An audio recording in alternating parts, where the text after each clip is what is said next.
Ne belası ne insan, çıplak doğdun don gerek.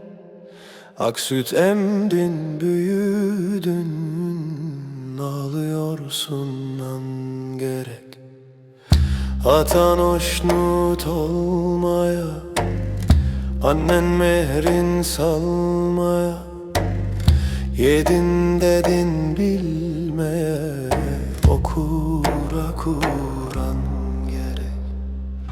Seçersin sen dilbendin, güçlenir belin bendin. 15'te arzu mendin, kız gerek, civan gerek. Civan buldun kuçmaya, ay şu işret açmaya, sonra yiyip içmeye, bir tükenmez nam gerek.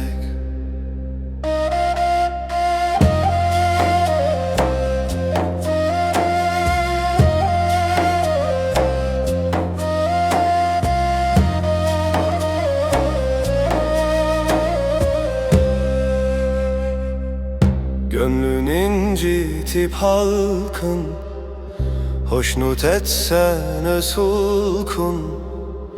Rum frenk olsa mülkün, henüz azdırken bir gerek. Yatsan döşekte bimar, ısıtmaz o mal ve kar.